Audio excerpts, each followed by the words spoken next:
বিষ্ণু ইসলাম আরো ভয়ঙ্কর কথা বলেছেন। তিনি বলেছেন, মান যালামা কিদা শিবরিন মিনাল আরদি তুবিকাহু মিন সাবঈ আরাদিন। কেউ যদি জুলুম করে তার ভাইয়ের 1 বিঘত পরিমাণ জমি খায়। 1 বিঘত চিনেন তো? এই যে আমার এই আঙ্গুল থেকে এই আঙ্গুলটা, এটা টান টান করলে যতটুকু জায়গা, এটা বলে 1 বিঘত। শিবের আরবিতে বলে শিবের।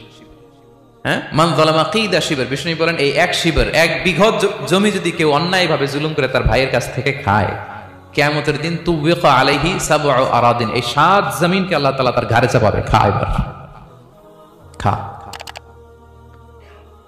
অন্যের জমি খাওয়ার এত শখ ছিল, এবার 7 জমিন ঘাড়ে কর।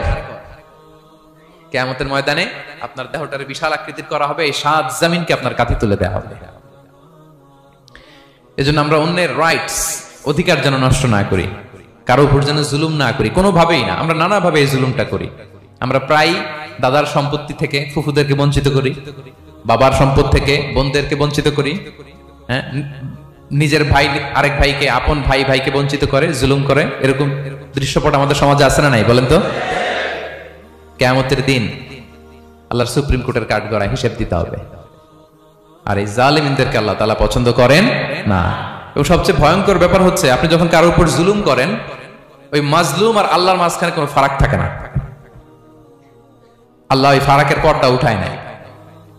বিষ্ণু বলেন, ইত্তাকি দাওয়াতাল মাজলুম, তোমরা মজলুমের বদদোয়াকে ভয় করো, খবরদার।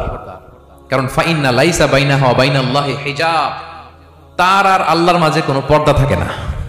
দোয়া করলেই ওটা আরশে যেয়ে কবুল হয়ে যায়। আল্লাহ তাআলার চারিপাশে অনেক পর্দা আছে।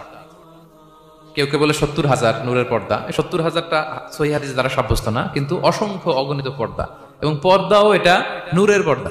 আচ্ছা বলেন তো, জানলা দিয়ে বাইরের আলো ঠেকাতে আমরা দেয়ালে জানালায় কি লাগাই? পর্দা লাগাই। পর্দাটা কিসের তৈরি? মোটা কাপড়ের, যাতে করে ওই আলো না আসে। কিন্তু আল্লাহর চারদিকে যে পর্দা, ওই পর্দাটা কিসের? নূরের আলো। ওনার পর্দাই আলো দিয়ে তৈরি। সুবহানাল্লাহ বললেন না? বিষ্ণু বলেন, ইত্তাকি দাওয়াতাল মাজলুম, মজলুমের বদদোয়াকে ভয় করো। ফাইন্না লাইসা বাইনাহা ওয়া বাইনাল্লাহি হিজাব, কেউ যখন মজলুম হয়ে কেঁদে বদদোয়া করে, তার আর আল্লাহর মাঝে ওই পর্দা থাকে না। বদদোয়া করছে, ডাইরেক্ট কবুল। খবরদার আমার পেনাঙ্গের ভাইরা, আমরা যেন জালিম না হই। In it's any form, operation in it's any form, যেই কোনো ভাবে, যেই কোনো ক্ষেত্রে, যেই কোনো ধরনের হতে পারে জুলুম। কাউকে আপনি ছোট্ট কোনো কাজে ঠকালেন, বন্টন নীতিতে ঠকালেন, হ্যাঁ, জমি মেরে দিয়ে ঠকালেন, আমানত মেরে দিয়ে ঠকালেন, ইন ইটস এনি ফর্ম যদি জুলুম করে থাকেন, খবরদার। মজলুমের কান্না কখনো বৃথা যায় না। মজলুমের কান্না কখনো বৃথা যায় না। জীবনের কোনো না কোনো সময়ে এর প্রায়শ্চিত্ত আপনাকে করতে হবে। জীবনের কোনো না কোনো সময়ে এর প্রায়শ্চিত্ত করে আপনাকে মরতে হবে। তাহলে কোন বিশ্বাসী কি জালিম হতে পারে? কারণ ইন্নাল্লাহা লা ইউহিব্বুল যালিমিন, আল্লাহ তাআলা জালিমদেরকে পছন্দ করেন না।